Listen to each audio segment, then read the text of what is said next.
तुम्हारी यादों की चरखी चलती है, धीमे धीमे रेशा रेशा उन्हीं लम्हातों की चादर बुनती चलती है। धागा खुलता है और खुलता ही रहता है,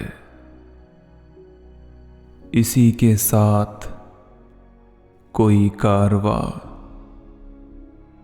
कोने कोने से वहीं तेरे केशों की महक बिखरती है।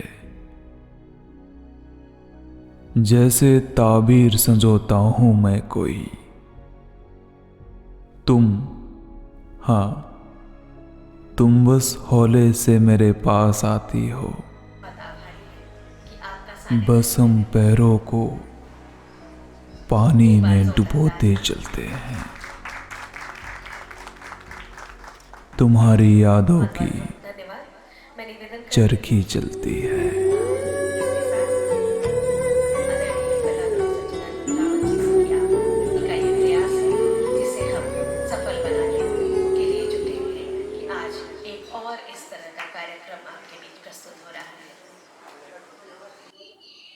मंच पर सम्मानित हो रहे हैं कला गुरु सच्चिदानंद रावत जी। एक बार जोरदार तालियां।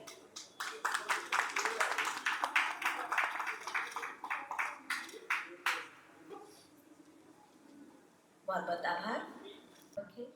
रेडियो प्रेमचंद के संस्थापक हैं। आप एक प्रकाशन भी चलाते हैं हंस नाम से, जिससे ये चरखी का संग्रह प्रकाशित हुआ है। आप सम्मानित हो रहे हैं, मंच पर सम्मानित हो रहे हैं आदरणीय श्री राजीव कुंड जी। एक बार जोरदार तालियां।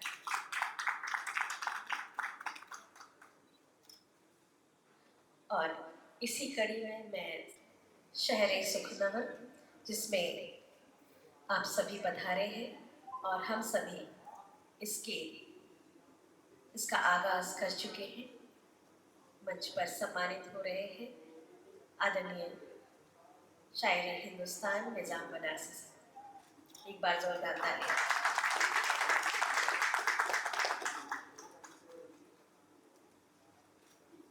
बहुत बहुत आभार।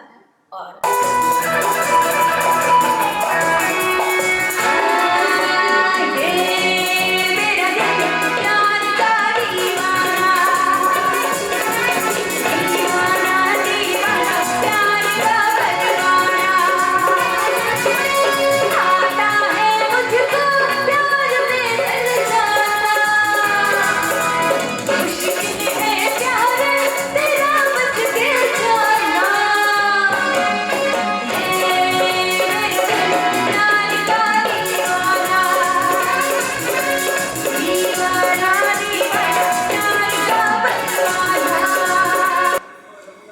तारीकियों के सैकों को चले ना पड़ा मुझे, तारीकियों के सैकों को चले ना पड़ा मुझे।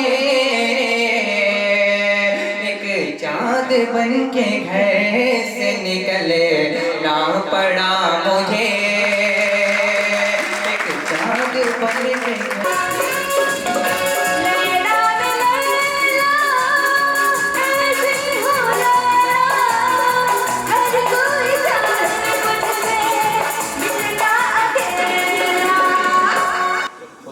दरिया में बहाया नहीं जाता,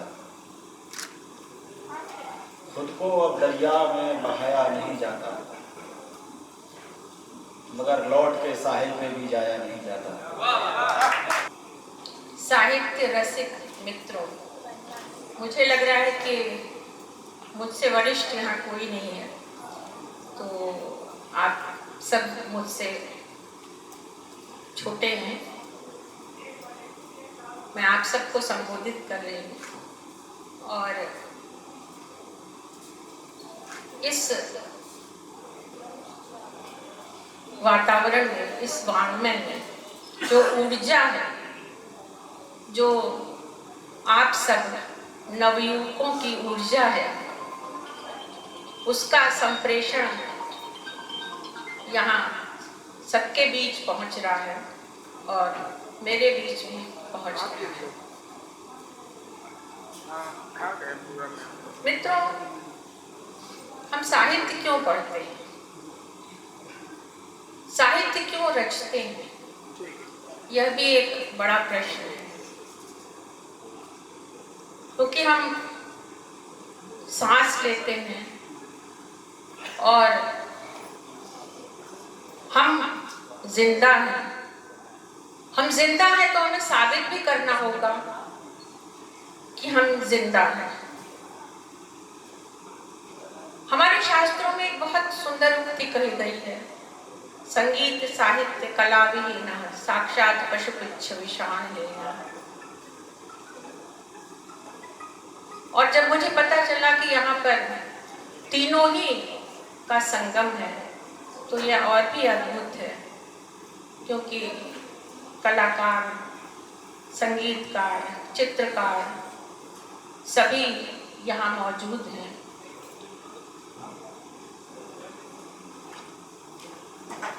शुक्ल जी ने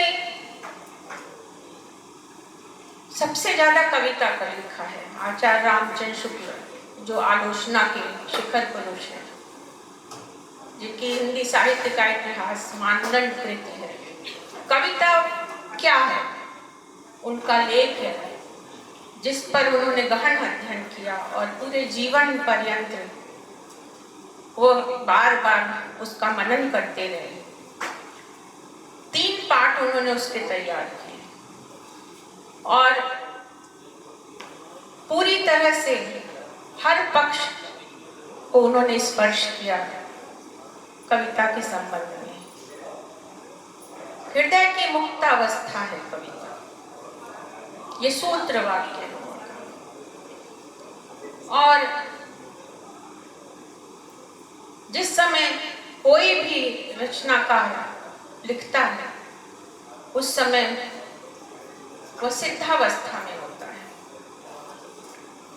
वहां पर कोई व्यापार नहीं होता है। वो बाद में भले उसकी कृतियां व्यापार में आ जाएं या व्यापार की वस्तु बन जाए, लेकिन जिस समय वो रचता है उस समय वो सबसे ज्यादा अपने करीब होता है, आत्म के करीब होता है, अपनी आत्मा के करीब होता है, ईश्वर के करीब होता है। तो मैंने कहा कि ये जो प्रश्न मैंने जहां से शुरू किया था कि हम क्यों साहित्य रचते हैं, क्यों पढ़ते हैं, क्योंकि हम खुद को खोजते हैं और एक जो जिज्ञासा है कि हम कौन हैं, हमारी संवेदनाएं क्या हैं, हम क्यों किसी के प्रति आकर्षित होते हैं, प्रेम क्या है, यह सब कुछ तभी फूटता है जब हमारे अंदर एक अंतर्धारा प्रवाहित होती है रचना की, और यह हमको भी संस्कारित करती है, पीढ़ियों को संस्कारित करती है। और जब भी कोई नया रचनाकार, कोई नवांकुर जिसका उदय होता है तो निश्चित रूप से वो साहित्य को समृद्ध करता है और उसका स्वागत होना ही चाहिए। पहली रचना जो है वह एक अंकुर की तरह होती है, बहुत ही मासूम, जिस पर कोई कठोर प्रहार नहीं होना चाहिए। धीरे धीरे रचनाकार खुद मज जाता है, उसकी लेखनी मज जाती है, शिल्प मज जाता है, भाषा मज जाती है। तो पहली कृति के बारे में बहुत आलोचनात्मक दृष्टिकोण नहीं होना चाहिए। और उसी तरह मैंने भी ये चरखी को पढ़ा। जब मेरे हाथ में आई तो मुझे एक बड़ी मासूम सी कृति लगी जिसमें बचपन है और बचपन की सारी जिज्ञासाएं हैं, सारी चुलबुलाहटें हैं, शैतानियां भी हैं और वो यादें भी हैं बचपन की जो अब हो चुकी हैं। इसमें एक कविता है चिलबिल। चिलबिल, आप लोग बनारस में हैं तो आप लोग तो चिलबिल का पेड़ जानते होंगे, चिलबिल फल जानते होंगे, लेकिन जो बच्चे बम्बई चले गए या दिल्ली चले गए, आप उनसे पूछिए तो वो नहीं बता पाएंगे चिलबिल क्या है। इस तरह से बहुत से फल हैं, बहुत से वृक्ष हैं जो गुम हो जा रहे हैं, इतिहास बन जा रहे हैं। बच्चों को कोई बताने वाला भी नहीं है कि इस नाम का कोई फल होता था, वो पेड़ भी कट चुके हैं। तो मेरी स्मृतियों में भी इस तरह के बहुत से वृक्ष हैं जो अब नहीं हैं। और मैं जब अपने बच्चों से पूछती हूँ तो जो बच्चे गांव में आए हैं वो तो बता देती हैं, लेकिन आगे की पीढ़ियां बिल्कुल नहीं जानती हैं। तो एक तरह से उनके लिए भी ये जरूरी है कि हम इन स्मृतियों को संजो कर रखें। और ये कविता जो है वो बचपन की सारी स्मृतियों को लिए हुए है।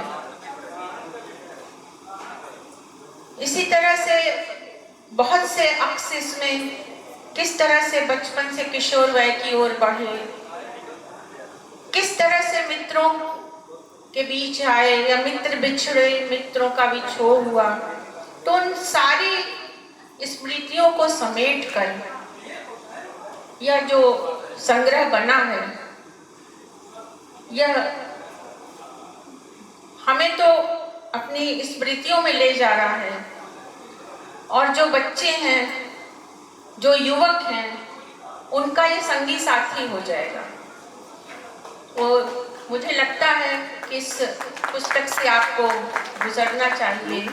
मैं साधुवाद देती हूँ और स्वागत करती हूँ कि इस तरह से सभी को, जिसके अंदर भी यह बात आ रही है कहीं से भी कि हमें कुछ लिखना चाहिए, तो उसे लिखना चाहिए ही, उसे शुरू कर देना चाहिए। या बिना सोचे कि शिल्प कैसा होगा या भाषा कैसी होगी, आप लिखते रहेंगे तो वो लेखनी जो है वो खुद संवर जाएगी।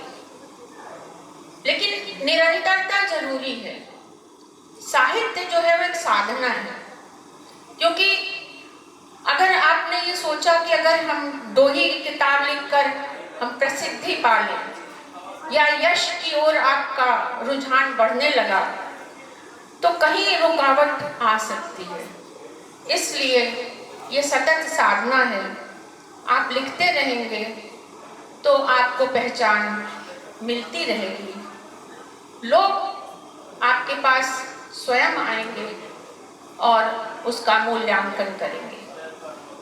इन्हीं शब्दों के साथ मैं इस पुस्तक का स्वागत कर रही हूँ और साधुवाद दे रही हूँ। धन्यवाद।